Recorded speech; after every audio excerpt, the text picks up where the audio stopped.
Finally दोस्तों आज हम केमिस्ट्री का महा मैराथन लेकर आ गए।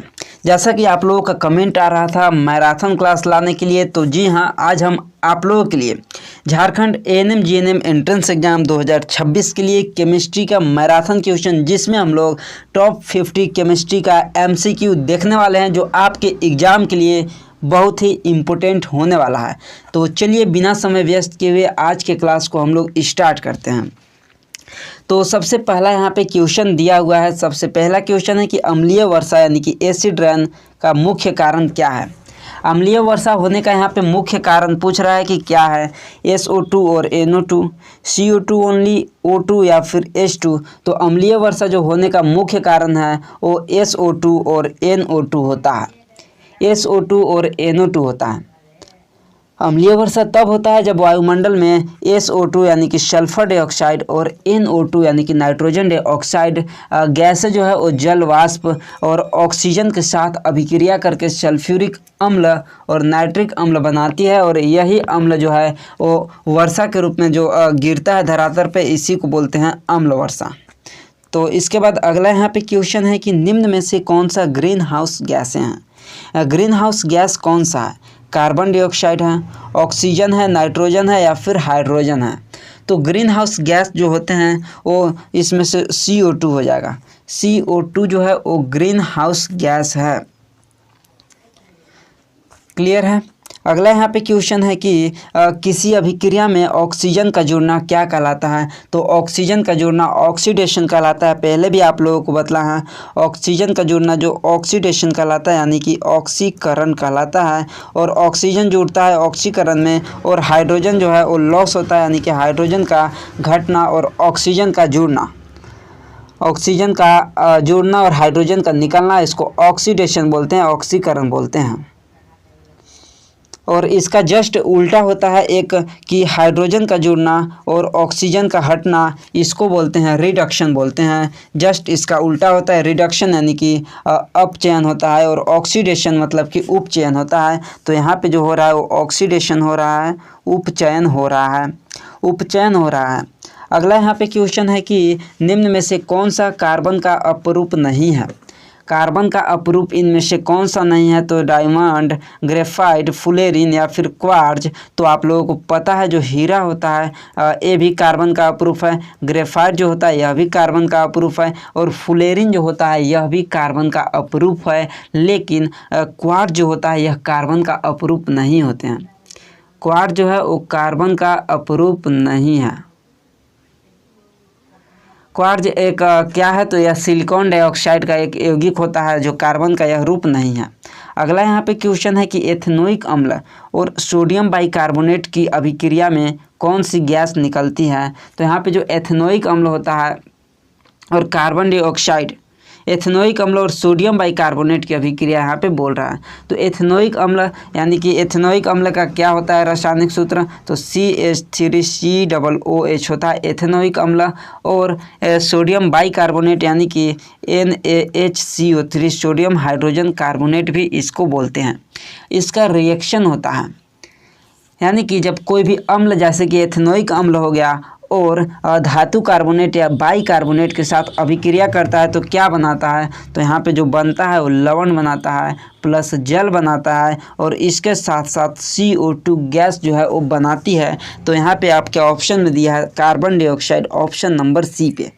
तो इसमें कौन सी गैस निकलती है, तो कार्बन डाइऑक्साइड गैस यहाँ से उत्सर्जित होती है, निकलती है। नेक्स्ट यहाँ पे क्वेश्चन है कि निम्न में से कौन सा यौगिक आणविक यौगिक है, आयनिक यौगिक है। यहाँ पे बोला है इनमें से कौन सा यौगिक आयनिक यौगिक है, बतलाइए।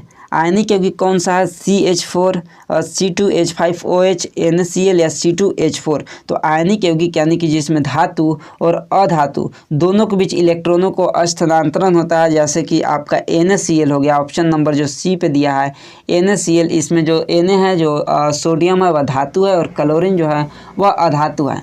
बाकी सब आपका सहसंयोजी यौगिक है। इसके अलावा CH4, C2H5OH एंड C2H4 ये सब आपका सहसंयोजी यौगिक है। नेक्स्ट क्वेश्चन है कि कठोर जल में साबुन कम झाग क्यों बनाता है।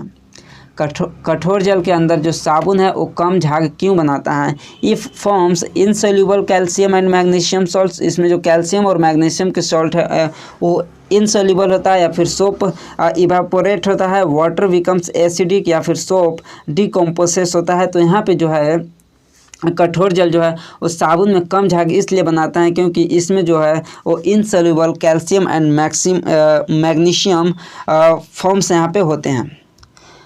यानी कि जो कैल्शियम है और मैग्नीशियम आयन की उपस्थिति में क्या करते हैं, जल कठोर हो जाते हैं, और कठोर जल यहाँ पे हो जाते हैं तो साबुन जो है वो कम झाग बनाते हैं। जब साबुन कठोर जल में मिलता है, रिएक्शन करता है कठोर जल के साथ, तो ये जो करता है वो अघुलनशील एक अवक्षेप बनाता है, तलछट बनाता है जो नीचे बैठ जाता है, जिससे कि झाग नहीं बन पाता है। तो ऑप्शन नंबर ए हो जाएगा। नेक्स्ट यहाँ पे क्वेश्चन है कि साबुन अणु को दो भागों से मिलाकर बनता है।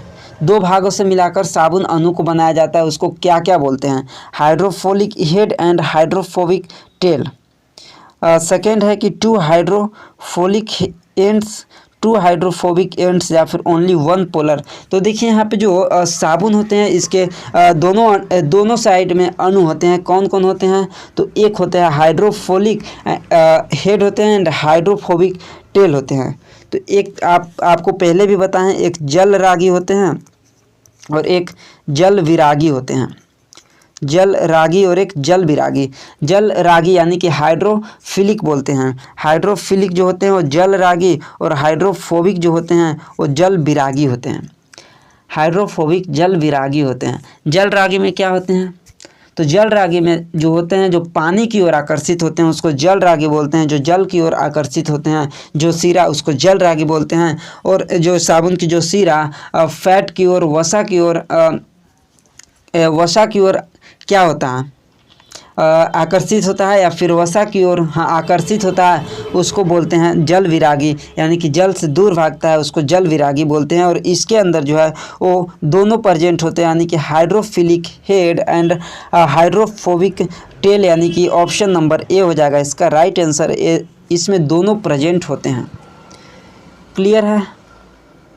नेक्स्ट यहाँ पे क्वेश्चन है कि निम्न में कौन सा असंतृप्त हाइड्रोकार्बन है? बतलाइए निम्न में से कौन सा असंतृप्त हाइड्रोकार्बन है। तो आपको पता होगा कि हम आप लोगों को पहले ही बताए हैं संतृप्त हाइड्रोकार्बन और असंतृप्त हाइड्रोकार्बन। अगर आपको याद होगा तो संतृप्त हाइड्रोकार्बन के अंदर आपको एल्केन बतलाए थे, और असंतृप्त हाइड्रोकार्बन के अंदर आपको एल्कीन एंड एल्काइन बतलाए थे। इसके अंदर एल्केन बतलाए थे, और इसके अंदर आपको एल्कीन भी बतलाए थे और एल्केन बतलाए थे। एल्कीन और एल्केन बतलाए थे, इसका फॉर्मूला भी बतलाए थे। एल्केन जो होता है वो क्या होता है? CnH2n+2 होता है, और एल्कीन जो होता है वो CnH2n होता है, और जो एल्काइन होता है वो CnH2n-2 होता है। तो संतृप्त में आता है वो एल्केन आता है, और असंतृप्त में एल्कीन और एल्काइन आता है। आपको पहचानने भी बतलाए थे कि यहाँ पे अगर आपके सामने, यहाँ पे आप देखिए आपके सामने क्वेश्चन में CH4 एंड यहाँ पे दिया है तो आपको कैसे पहचानना है। तो यहाँ पे अगर N के जगह पे 1 रखते हैं तो यहाँ पे भी 1 रखेंगे तो C यहाँ पे 1 हो जाएगा, तो N के जगह पे C1H4 हो जाएगा, यानी कि CH4 हो जाएगा। यानी कि यहाँ पे जितना रहेगा कार्बन उससे डबल से 2 ज़्यादा रहेगा, उसके डबल से 2 ज़्यादा रहेगा, वो संतृप्त हाइड्रोकार्बन है। जैसे कि देखिए यहाँ पे C1 है और H यहाँ पे इसका डबल 2 और प्लस यहाँ पे 2, यानी कि CH4। इसी तरह अगर C के जगह पे 2 रखते हैं, कार्बन 2 है तो C4+2 यानी कि C2H6 हो जाएगा। इसी तरह C3 3 दूनी 6 और 2 8 यानी कि C3H8 हो जाएगा, C5H10 हो जाएगा। ये सब जो इस तरह से होते हैं यह संतृप्त हाइड्रोकार्बन हो जाएगा, संतृप्त हाइड्रोकार्बन हो जाएगा जो कि एल्केन ग्रुप का आ जाएगा। अगर एल्कीन की बात करते हैं तो एल्कीन में आपका C2 तो इसका जस्ट डबल हो जाएगा C2H4, C3H6, C4H8, ये सीधे आपका एल्कीन ग्रुप का हो जाएगा। और अगर एल्काइन का बात करें तो इसमें से 2 माइनस होता है, यानी कि C2H4 में से और 2 माइनस होगा तो 2, C3H6 में से 2 माइनस होगा तो 4, C4H6। इस तरह से आपका एल्काइन ग्रुप होगा तो इसमें से 2 माइनस होता है, जबकि एल्केन ग्रुप में 2 प्लस होता है और एल्कीन में बस जस्ट डबल होता है। क्लियर है। एल्केन, एल्किन और एल्काइन से अगर आपसे क्वेश्चन आता है, संतृप्त और असंतृप्त हाइड्रोकार्बन से क्वेश्चन आता है, तो आपको गलत नहीं करना है, इससे रिलेटेड आपको गलत नहीं करना है। क्लियर यहाँ तक? यहाँ तक क्लियर? जल्दी से बतलाइए। नेक्स्ट यहाँ पे क्वेश्चन पे चलते हैं। तो नेक्स्ट क्वेश्चन है कि किसी अभिक्रिया में हाइड्रोजन का निकलना क्या कहलाता है। तो अभी हम आप लोगों को बतलाएं कि हाइड्रोजन का निकलना और ऑक्सीजन का जुड़ना, तो ऑक्सीजन का जुड़ना ऑक्सीडेशन कहलाता है। ऑक्सीजन का जोड़ना क्या कहलाता है? तो ऑक्सीडेशन कहलाता है। जस्ट अभी हम आप लोगों को बतलाएं। और ऑक्सीजन का निकलना और हाइड्रोजन का जोड़ना रिडक्शन कहलाता है। क्लियर है? नेक्स्ट यहाँ पे क्वेश्चन है कि निम्न में कौन सा संतृप्त हाइड्रोकार्बन है। तो संतृप्त हाइड्रोकार्बन में अभी हम आप लोगों को बतलाए C2H 2 का जस्ट डबल 4 प्लस यहाँ पे 2 यानी कि C2H6, क्योंकि यहाँ पे कार्बन सारे में 2 है, एक में 3 दिया है यानी कि C3 और जस्ट इसका डबल 6, उसमें से 2 माइनस किया यानी कि 4। तो ये जो हो जाएगा वो एल्काइन ग्रुप का हो जाएगा, और एल्काइन ग्रुप का हो जाएगा तो यह असंतृप्त हो जाएगा, जबकि संतृप्त यहाँ पे पूछा है तो एल्केन ग्रुप का हो जाएगा। और एल्केन ग्रुप का हो जाएगा तो यहाँ पे ऑप्शन नंबर सी एथेन जो हो जाएगा वह संतृप्त हाइड्रोकार्बन हो जाएगा। एथेन हो जाएगा संतृप्त हाइड्रोकार्बन। अगर आपको एक फार्मूला न देकर आपको नाम दिया जाता कि मीथेन हो गया, एथेन हो गया, प्रोपेन हो गया, ब्यूटेन हो गया, तो आपको एल्केन में क्या होता है? लास्ट में ANE होता है। एल्केन के लास्ट में आपको ANE होता है। इसी तरह एल्काइन के लास्ट में YNE होता है, एल्कीन के लास्ट में ENE होता है। इसको भी आपको देखना है। अगर आपको सीधे नाम दे दिया जाता है क्वेश्चन के अंदर और फार्मूला अगर नहीं देते हैं तब भी आप आसानी से पहचान सकते हैं। एल्केन के अंदर ANE, एल्कीन के अंदर ENE लास्ट में रहेगा लिखा हुआ, और एल्काइन के अंदर लास्ट में YNE लिखा हुआ रहेगा, फिर भी आप पहचान सकते हैं। क्लियर है? इतना इजी क्वेश्चन तो आपको गलत करना ही नहीं है आपको एग्जाम में। नेक्स्ट यहाँ पे क्वेश्चन पे आते हैं। तो नेक्स्ट क्वेश्चन है कि कार्बन के जिस गुण के कारण वह लंबी श्रृंखला बनाती है उसे क्या बोलते हैं? कार्बन के जिस गुण के कारण लंबी श्रृंखला बनाती है उसको क्या बोलते हैं? तो लंबी श्रृंखला जो बनाती है उसको श्रृंखलन बोलते हैं, यानी कि कैटेनेशन बोलते हैं। कैटेनेशन बोलते हैं उसको, श्रृंखलन बोलते हैं।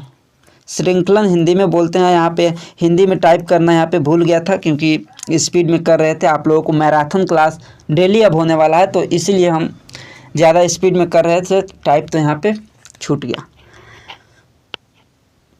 क्लियर है यहाँ तक?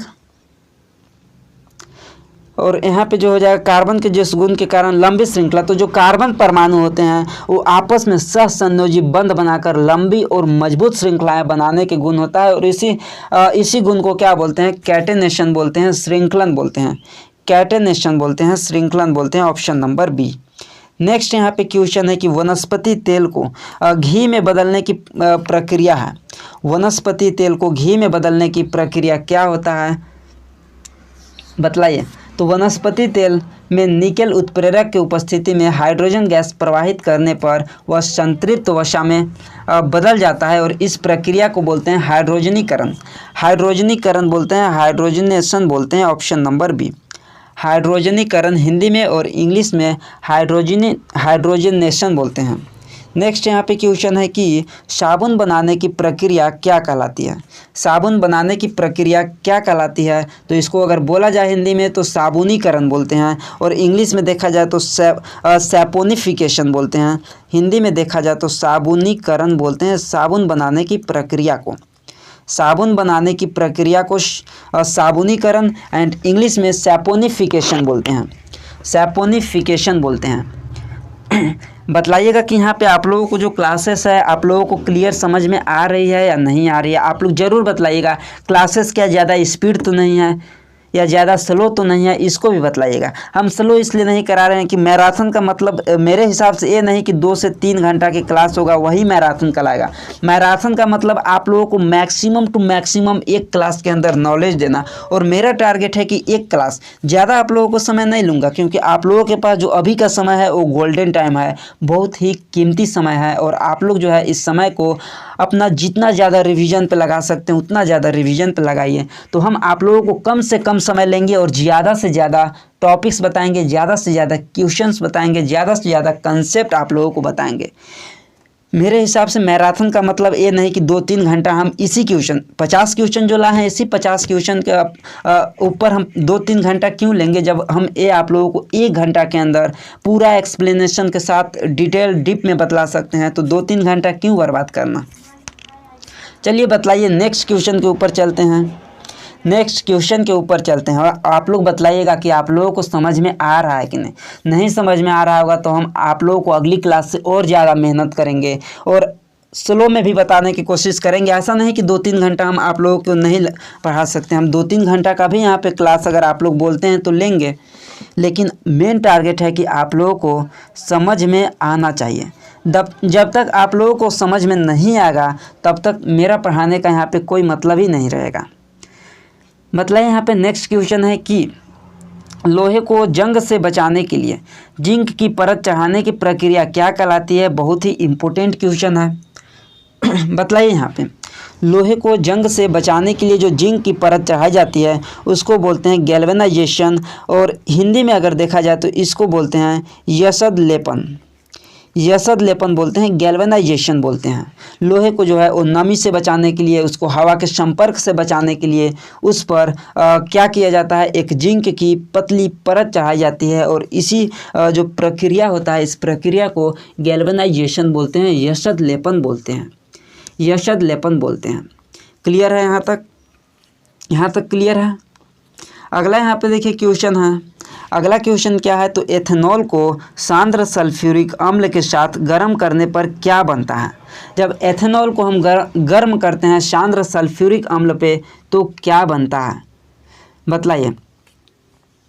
एथेनॉल यानी कि क्या हो जाएगा, जल्दी से बतलाइए। एथेनॉल का जो फार्मूला होता है वो क्या होता है, C2H5OH, बिल्कुल सही। और एथेनॉल को हम सांद्र सल्फ्यूरिक अम्ल के साथ गर्म करते हैं, यानी कि C2H5OH जो है एथेनॉल है, इसको हम गर्म करते हैं तो क्या बनाता है, तो इसको हम सल्फ्यूरिक अम्ल के साथ गर्म करते हैं तो यह एक सांद्र निर्जली कारक के रूप में कार्य करता है और जिससे कि एथिन जो है वो बनाता है, एथिन बनाता है। तो आपको ऑप्शन में कहाँ दिया है, एथिन यानी कि ENE, देखिए लास्ट में दिया है और आपको बतलाए थे ENE दिया है, यानी कि एथिन होता है। और एथिन जो होता है वो असंतृप्त होता है, असंतृप्त हाइड्रोकार्बन के अंदर आता है। और एथिन यहाँ पे देखिए दिया है, और एथिन का अगर इसका फार्मूला देखा जाए तो C2H क्या हो जाएगा, इसका जस्ट डबल होता है तो C2H4 हो जाएगा, C2H4 हो जाएगा। कार्बन जितना है उसका जस्ट डबल होता है। और कार्बन कैसे पता कि सेकेंड आएगा, तो आपको इसको भी याद रखना है। अगर जो मेथ रहेगा यानी कि मेथेन रहेगा तो 1 रहेगा, जो कि संतृप्त हाइड्रोकार्बन में 1 से स्टार्ट होता है, और मेथेन बस संतृप्त हाइड्रोकार्बन में ही आता है।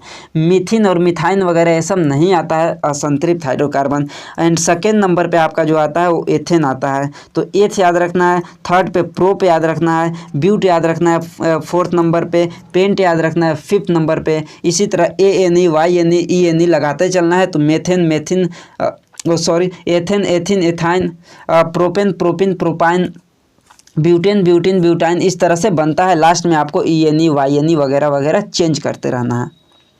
क्लियर यहाँ तक? नेक्स्ट यहाँ पे क्वेश्चन है कि निम्न में से कौन सा अधातु विद्युत का अच्छा चालक है। निम्न में से कौन सा अधातु विद्युत का अच्छा चालक है, बतलाइए। अधातु यहाँ पे बोला है तो बतलाइए यहाँ पे। और यहाँ पे एक दो चीज़ और आप लोगों को बताने वाले हैं। तो देखिए सबसे पहले बोला है कि एक ऐसा धातु जो विद्युत का चालन करता है तो वह होता है ग्रेफाइट। ग्रेफाइट होता है और जो कि कार्बन का अप्रूफ होता है। ग्रेफाइट किसका अप्रूफ है, तो कार्बन का अप्रूफ होता है, विद्युत का चालन करता है, अच्छा चालक होता है। इसके अलावा एक दो और क्वेश्चन यहाँ पे आप लोगों को बतलाने वाले हैं कि एक ऐसा अधातु, ये जो है वो एक्सेप्शनल है, अपवाद में आता है। देखिए एक ऐसा अधातु के यहाँ पे बात हो रहा है तो यहाँ पे इसको भी लिख लीजिए, जो कि द्रव अवस्था में होता है। एक ऐसा अधातु जो द्रव अवस्था में होता है, तो द्रव अवस्था में कौन सा होता है, तो ब्रोमीन होता है।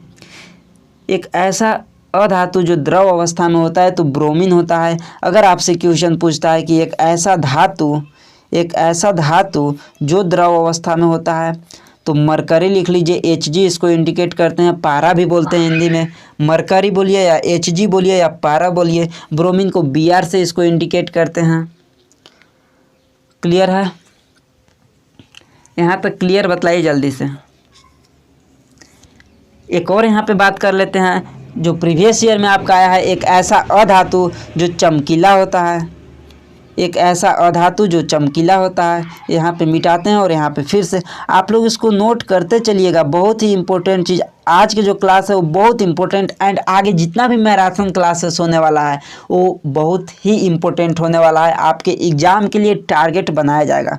तो देखिए, चमकीला अधातु, एक ऐसा अधातु जो चमकीला होता है, आपके एग्जाम में प्रीवियस ईयर 2-3 सालों में आया हुआ है, 2-3 बार आया हुआ है। तो वो जो होता है वो आयोडीन होता है। आयोडीन होता है, यानी कि आपको पता है नमक होता है। आयोडीन, नमक में आयोडीन होता है ना, तो आयोडीन होता है।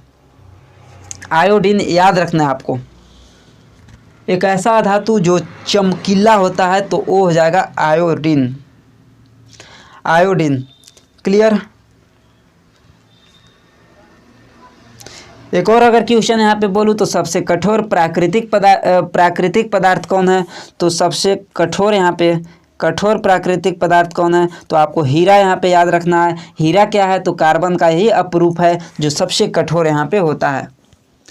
क्लियर है यहाँ तक। नेक्स्ट क्वेश्चन पे चलते हैं। तो ऑक्साइड की अम्ल से अभिक्रिया होने पे क्या बनाता है, कौन सा ऑक्साइड, धातु या अधातु।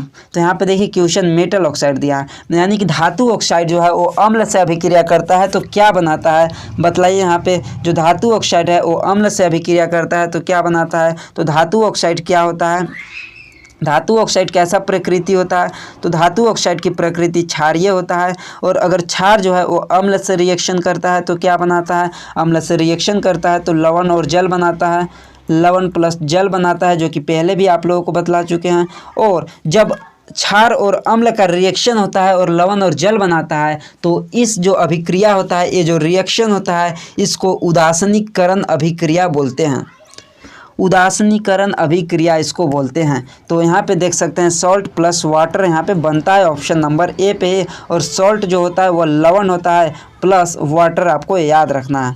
Salt plus water option number A पे ही दिया हुआ है, यानी कि लवण और जल यहाँ पे बनाता है। क्लियर है। अगला क्वेश्चन पर चलते हैं। तो अगला क्वेश्चन है कि उभयधर्मी ऑक्साइड का उदाहरण है। उभयधर्मी ऑक्साइड का कौन सा उदाहरण है, यहाँ पे बतलाइए। तो सबसे पहले कि उभयधर्मी ऑक्साइड क्या होता है, याद है आप लोगों को पिछले क्लास में ही बतलाए थे।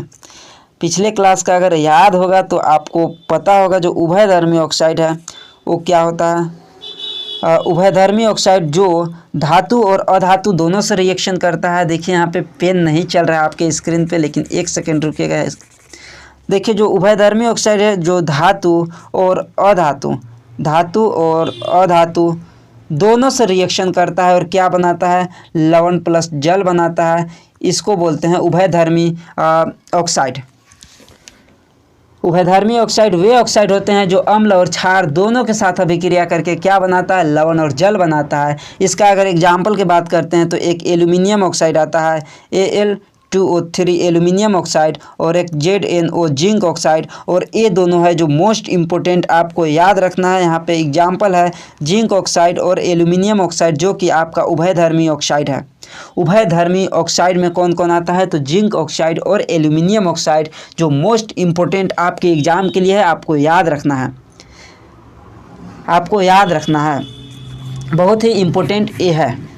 क्लियर है यहाँ तक।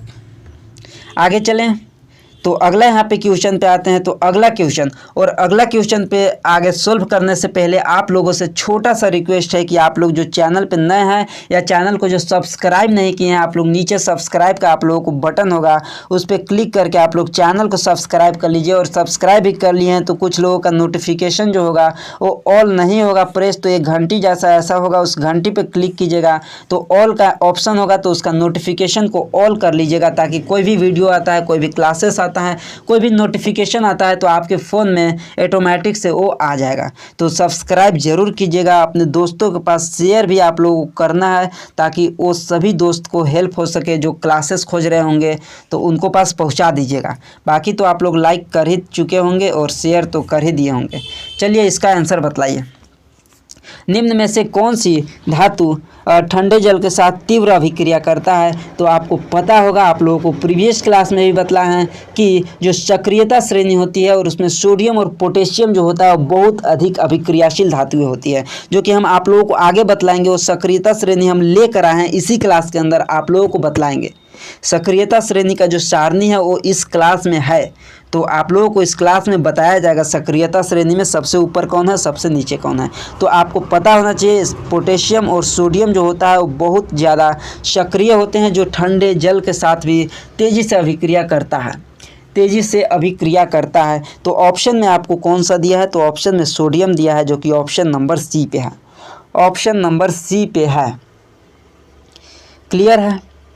अगला क्वेश्चन है, यहाँ पे देखिए कि किसी अम्ल का पीएच मान सामान्यतः कितना होता है?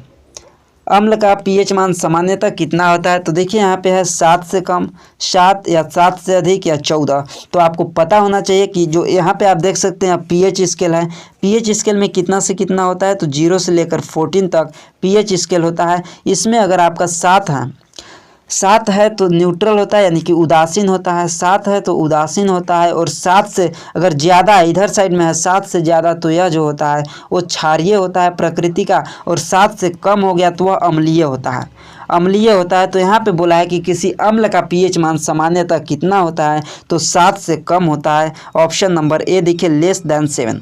7 से कम जिसका है उसका पीएच अम्लीय होता है, और जिसका पीएच 7 से ज़्यादा है वह क्षारीय होता है, और जिसका पीएच 7 है वह उदासीन होता है, यानी कि न अम्लीय होता है न क्षारीय होता है। इसके अलावा और आपको 2-3 चीज़ यहाँ पे नोट करना है, और नोट ही नहीं करना है, याद भी करना है। क्या क्या याद करना है? तो यहाँ पे देखिए आपको याद रखना है जठर रस का पीएच मान कितना होता है? तो 1.2 होता है लगभग। जठर रस का पीएच मान 1.2। नींबू का रस का पीएच मान 2.2 होता है, नींबू का रस का पीएच मान 2.2। जो शुद्ध जल होता है, जल का पीएच होता है 7 होता है, जो कि उदासीन होता है, ना अम्लीय होता है ना क्षारीय होता है। ब्लड का पीएच मान जो होता है, ब्लड यानी कि रक्त का पीएच मान 7.4 होता है। मिल्क ऑफ मैग्नीशिया का जो पीएच मान होता है वो 10 होता है, और सोडियम हाइड्रोक्साइड का जो पीएच मान होता है वो लगभग 14 होता है। और जितना भी ये आप लोगों को बतलाएं ये बहुत ही इम्पोर्टेंट है, यहाँ से सीधे आपके एग्जाम में आता है। तो ये जो है वो आपको नोट कर लेना है, याद कर लेना है, रट लेना है। और इसका पीडीएफ भी हालांकि हम आप लोगों को टेलीग्राम चैनल पे सेंड करते हैं इस क्लास के बाद, तो वहाँ से भी आप रिवीजन कर सकते हैं, खुद से भी सॉल्व कर सकते हैं, फिर से इसको देख सकते हैं। तो इसे आपको याद कर लेना है, बहुत ही इम्पोर्टेंट है। इसके बाद अगला क्वेश्चन पे चलते हैं। तो अगला यहाँ पे क्वेश्चन दिया हुआ है कि नीला लिटमस लाल किसको करता है? तो आपको बतला है कि नीला लिटमस जो है वो लाल कर देता है, तो उसको ऊपर क्या डालेंगे? तो नीला लिटमस अगर जो लाल हो जाता है तो उसके ऊपर हम अम्ल को डालेंगे। अगर नीला लिटमस पेपर को लाल कर देता है तो उसको ऊपर अम्ल डालेंगे, और अगर लाल लिटमस से नीला हो जाता है, अगर जो लाल से नीला हो जाता है तो उसके ऊपर हम क्या डालेंगे? तो क्षार डालते हैं, तब होता है। क्लियर है। अगला यहाँ पे क्वेश्चन है कि दांतों का क्षय किस पीएच पे शुरू होता है, यानी कि दांतों का सड़ना गलना कौन सा पीएच पे स्टार्ट होने लगता है? तो आपको सीधे याद रखना है कि दांत का जो क्षय है वो 5.5 से अगर कम होने लगता है, ऑप्शन नंबर सी, तो दांतों का क्षय प्रारंभ होने लगता है। मुंह का पीएच 5.5 से कम हो जाता है तो जो है इसमें बैक्टीरिया वगैरह होते हैं एसिडिक, यहाँ पे उसको अपघटन वगैरह करते हैं, और दांतों का जो सड़ना स्टार्ट करने लगता है, दांतों का क्षय प्रारंभ हो जाता है। तो पीएच कितना होता है? 5.5 से कम होता है। तो नेक्स्ट यहाँ पे क्वेश्चन पे आते हैं। तो अगला क्वेश्चन है कि पेट की अम्लता यानी कि एसिडिटी दूर करने के लिए क्या उपयोग किया जाता है? तो पेट के अंदर जो एसिडिटी को दूर करने के लिए एंटासिड का प्रयोग करते हैं, ऑप्शन नंबर बी। और यह भी क्वेश्चन बहुत ही इंपॉर्टेंट है, एंटासिड का प्रयोग करते हैं, यह भी क्वेश्चन बहुत ही इंपॉर्टेंट है एंटासिड का। अगला यहाँ पे क्वेश्चन है कि लाल लिटमस नीला कर देता है, यानी कि अभी जस्ट हमने देखा कि लाल अगर नीला करता है तो इसके ऊपर क्या डालते हैं, और नीला लाल करता है तो अम्ल डालते हैं, तो करते हैं। लेकिन अगर लाल लिटमस को नीला कर देता है तो उसके ऊपर हम क्षार को डालते हैं, क्षार को डालते हैं। अगला क्वेश्चन है यहाँ पे कि पीएच स्केल की सीमा क्या होती है? तो अभी हमने देखा कि पीएच स्केल में 0 से लेकर 14 तक सीमा होती है, जिसमें बीच में 7 होता है। अगर 7 है तो उदासीन है, 7 से कम है तो अम्ल है, और 7 से अगर ज़्यादा है तो क्षारीय होता है। क्लियर है। अगला यहाँ पे क्वेश्चन है कि फिनोल्फ्थेलिन क्षारीय माध्यम में किस रंग का हो जाता है। तो फिनोल्फ्थेलिन जिस तरह से आपका लिटमस होता है उसी तरह एक फिनोल्फ्थेलिन होता है और मेथिल ऑरेंज होता है। लिटमस जो होता है वो प्राकृतिक सूचक होता है। लिटमस यहाँ से क्वेश्चन आया हुआ है तो आपको इसको भी याद रखना है। लिटमस जो होता है एक प्राकृतिक सूचक होता है जो अम्ल और क्षार के बारे में बतलाता है, जबकि और इसका जो लिटमस का कलर होता है वो बैंगनी होता है लिटमस का कलर, जो कि कहाँ से निकाला जाता है, थायरोफाइटा समूह के लाइकेन नाम के पौधे से निकाला जाता है। लेकिन फिनोल्फ्थेलिन की बात कर रहा है तो फिनोल्फ्थेलिन क्षारीय माध्यम में इसका कलर पूछा है तो फिनोल्फ्थेलिन जो है इस क्षारीय माध्यम में इसका जो कलर होता है गुलाबी होता है, पिंक कलर का होता है। लेकिन जो अम्लीय माध्यम में या फिर उदासीन जो होता है, अम्लीय में या फिर उदासीन में इसका जो कलर होता है वो रंगहीन होता है, यानी कि इसका कोई कलर नहीं होता है। और फिनोल्फ्थेलिन और मेथिल ऑरेंज ये दोनों जो है वो संश्लेषित सूचक होते हैं और लिटमस जो है वो एक प्राकृतिक सूचक है। और क्या इसका काम होता है तो अम्ल और क्षार के बारे में बतलाता है कि अम्ल है या क्षार है। अगला यहाँ पे क्वेश्चन है कि खाने का सोडा यानी कि बेकिंग सोडा का सूत्र क्या है। बेकिंग सोडा का यहाँ पे सूत्र पूछ रहा है तो बेकिंग सोडा तो आप सभी को पता है क्या होता है, तो सोडियम हाइड्रोजन कार्बोनेट होता है बेकिंग सोडा। NaHCO3 होता है बेकिंग सोडा। अगला यहाँ पे क्वेश्चन है कि बेकिंग सोडा का रासायनिक नाम क्या है, तो sodium NaHCO3 sodium hydrogen carbonate, और इसको सोडियम बाइकार्बोनेट भी बोलते हैं, जो कि ऑप्शन नंबर बी पे देखिए दिया हुआ है। इसको सोडियम बाइकार्बोनेट भी बोला जाता है।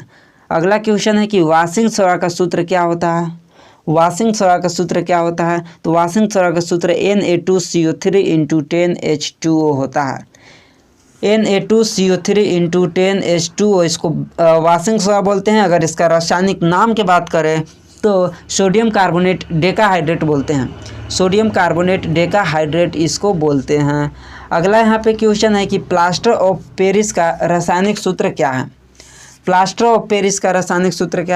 Plaster of Paris CaSO4 × half H2O ए होता है प्लास्टर ऑफ पेरिस, जो कि ऑप्शन नंबर बी पे दिया हुआ है।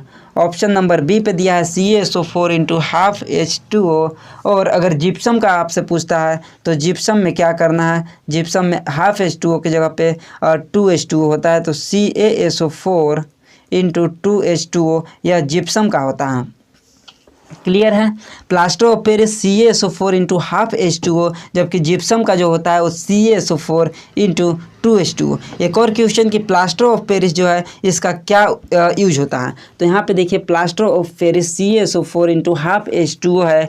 इसका प्रयोग तो सबसे पहले आपको पता है कि डॉक्टर टूटी हुई हड्डियों को जोड़ने के लिए करते हैं। इसके अलावा खिलौना बनाने में होता है। इसके अलावा सजावट का सामान हो गया या फिर किसी भी सतह को चिकनी बनाने में प्लास्टर ऑफ पेरिस का उपयोग करते हैं। प्लास्टर ऑफ पेरिस का अदर नाम कैल्शियम सल्फेट अर्ध हाइड्रेट या होमी हाइड्रेट भी आपको देखने को मिलेगा। इसी को बोलते हैं कैल्शियम सल्फेट अर्ध हाइड्रेट या होमी हाइड्रेट। क्लियर है। इसका रासायनिक नाम हो सकता है यहाँ पे। अगला क्वेश्चन है कि जिप्सम का रासायनिक नाम, तो जिप्सम CaSO4 × 2H2O जिप्सम का रासायनिक नाम। इसमें कितने जल के अणु प्रेजेंट होते हैं, क्रिस्टलन का जल कितने इसमें प्रेजेंट होते हैं, तो 2 अणु प्रेजेंट होते हैं। इसमें 2 अणु प्रेजेंट होते हैं, क्योंकि यहाँ पे 2H2O है तो 2H2O है, तो इसमें 2 अणु प्रेजेंट होते हैं। एक आपके एग्जाम में पूछा हुआ क्वेश्चन है कि कॉपर सल्फेट के एक सूत्र इकाई में कितने जल के अणु प्रेजेंट होते हैं, तो कॉपर सल्फेट यानी कि CuSO4 के बोला है कि कॉपर सल्फेट के एक सूत्र इकाई में जल के कितने अणु उपस्थित होते हैं, तो इसका जो पूरा सूत्र हो जाएगा CuSO4 × 5H2O। और इसमें जो जल की अणु उपस्थित होते हैं वो 5 होते हैं। जल की जो अणु उपस्थित होते हैं वो कितने होते हैं, 5 अणु उपस्थित होते हैं। क्लियर है। जलीय कॉपर सल्फेट का रासायनिक सूत्र ही होता है CuSO4 × 5H2O, और इसमें जल के 5 अणु उपस्थित होते हैं, जबकि जिप्सम के अंदर जल के 2 अणु उपस्थित होते हैं। क्लियर है। नेक्स्ट क्वेश्चन पर चलते हैं। तो ब्लीचिंग पाउडर का रासायनिक सूत्र क्या है। ब्लीचिंग पाउडर का रासायनिक सूत्र क्या है, तो ब्लीचिंग पाउडर यानी कि CaOCl2 होता है इसका रासायनिक सूत्र। CaOCl2। अगर एक और अगर आपसे दे सकता है एक न्यू NCERT के अकॉर्डिंग तो CaOCl2 इस तरह से भी दे सकता है। तो कंफ्यूज नहीं होना है, ये आपको दोनों याद रखना है, क्योंकि अभी फ़िलहाल एक ग्रुप डी रेलवे एग्ज़ाम होता है तो उसमें जो है वो न्यू NCERT को फॉलो करता है, तो आपके एग्ज़ाम में भी दे सकता है। क्लियर है। अगला यहाँ पे क्वेश्चन है कि अगला क्वेश्चन क्या है, निम्न में से कौन सा अम्ल चींटी के डंक में पाया जाता है। चींटी के डंक में कौन सा अम्ल पाया जाता है, सिट्रिक अम्ल, फॉर्मिक अम्ल, एसिटिक अम्ल या फिर लैक्टिक अम्ल।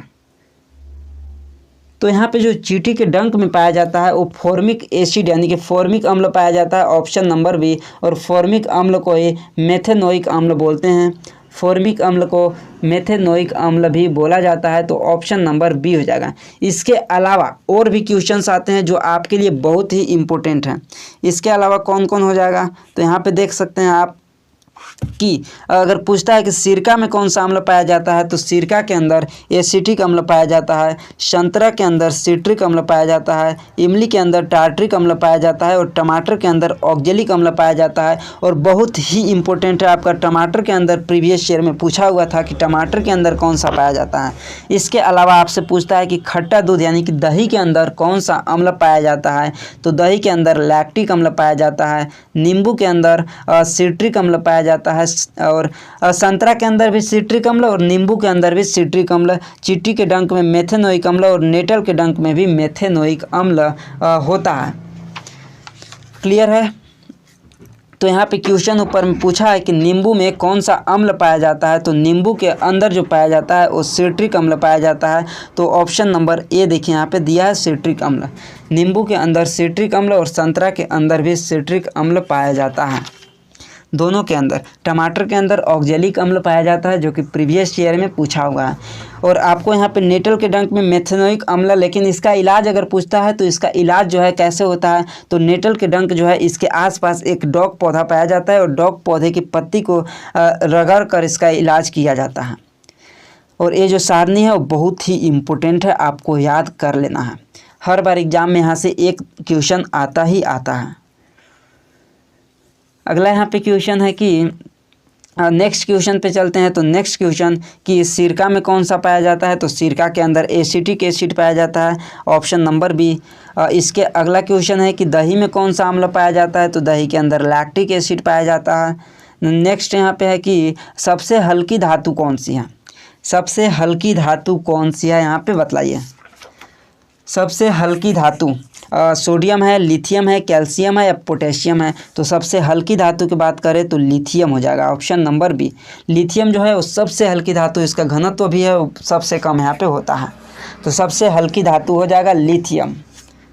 नेक्स्ट यहाँ पे क्वेश्चन आता है कि नेक्स्ट क्वेश्चन सबसे कठोर प्राकृतिक पदार्थ कौन सा है, ग्रेफाइट है, कोयला, हीरा या फिर सिलिकॉन। तो अभी कुछ देर पहले हम आप लोगों को बतलाए थे प्राकृतिक पदार्थ सबसे कठोर, तो हीरा हो जाएगा, यानी कि डायमंड जो होता है वो सबसे कठोर प्राकृतिक पदार्थ होता है। नेक्स्ट यहाँ पे क्वेश्चन है कि विद्युत का सबसे अच्छा चालक कौन है, विद्युत का सबसे अच्छा चालक कौन है, यहाँ पे बतलाइए। तो सबसे अच्छा चालक की बात करते हैं तो आपका सिल्वर आता है, सिल्वर यानी कि एजी यानी कि सिल्वर, चांदी जो होता है वो विद्युत का सबसे अच्छा चालक होता है। इसके बाद यहाँ पे आप कॉपर हो जाएगा, इसके बाद यहाँ पे एल्यूमिनियम, फिर लोहा यहाँ पे होगा अकॉर्डिंग टू आपके ऑप्शन। और सबसे अधिक यहाँ पे होता ही है यहाँ पे एल्यूमिनियम में सिल्वर, सिल्वर जो होता है वो विद्युत का सबसे अच्छा चालक होता है। और इसके अलावा कॉपर भी होता है, उष्मा के भी सबसे अच्छा चालक यहाँ पे सिल्वर और कॉपर होता है।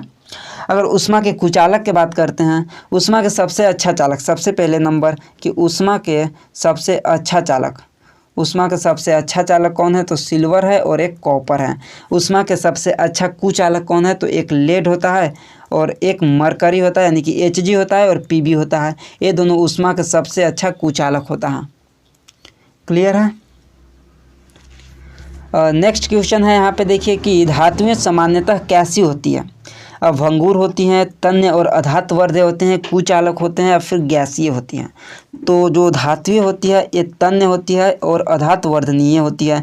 तन्य मतलब इसको खींचकर तार बनाया जा सकता है और अधातु वर्धनीयता मतलब कि इसको पीट कर चादर भी बनाया जा सकता है। तो जो धात्विक होती है वो सामान्यतः तन्य भी होते हैं और अधातु वर्धनीय भी होते हैं।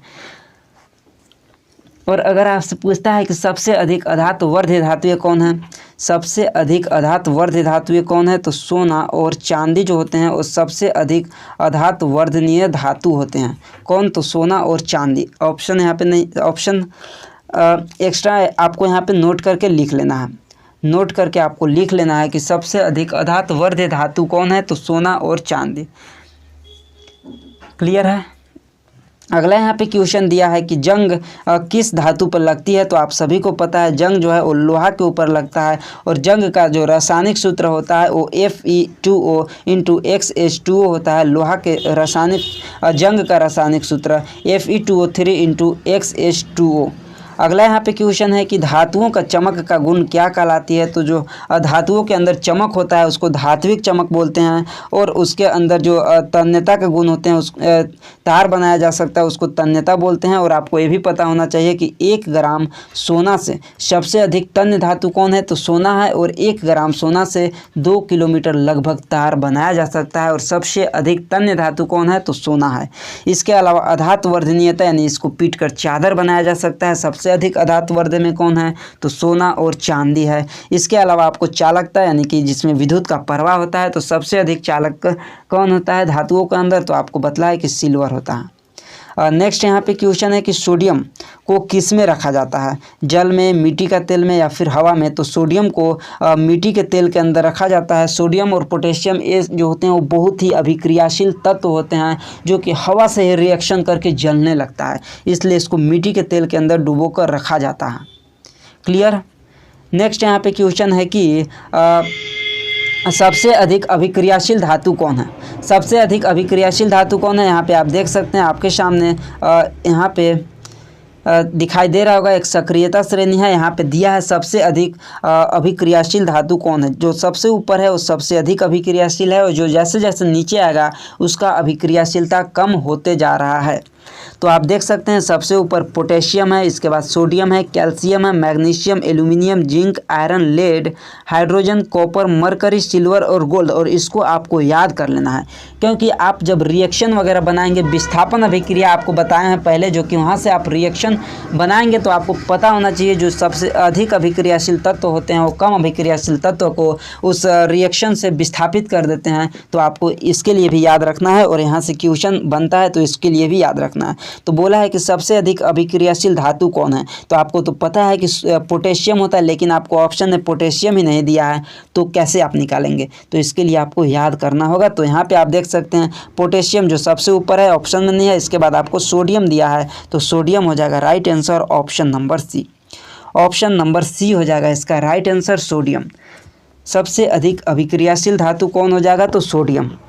क्लियर है आप लोगों का, यहाँ तक बतलाइए क्लियर है। अगर यहाँ तक आप लोगों को क्लियर है तो जल्दी से आप लोग लाइक कर दीजिए, जो नहीं किए हैं और सब्सक्राइब नहीं किए हैं वो भी सब्सक्राइब कर लीजिए, क्योंकि आप लोगों के लिए बिल्कुल फ्री में क्लासेस हो रही है और पिछले 1 सालों से क्लासेस हो रही है आप लोगों के एग्ज़ाम के लिए स्पेशल। तो आप लोगों को तो सब्सक्राइब बनता है करना और शेयर भी करना बनता है, तो आप लोग कर चुके होंगे उम्मीद है। बाकी इस क्लास में हम लोग इतना ही, बाकी अगले क्लास में हम लोग लेकर आने वाले हैं बायोलॉजी का, यहाँ पे बायोलॉजी का मैराथन लेकर आने वाले हैं, उसमें भी हम लोग 50 MCQ क्वेश्चन लाएंगे। तो आप लोग अगले क्लास के लिए तैयार रहिएगा। हालांकि मैथ्स का भी क्लासेस आएगा तो आप लोग क्लासेस करते रहिएगा। मिलते हैं अगली क्लास में।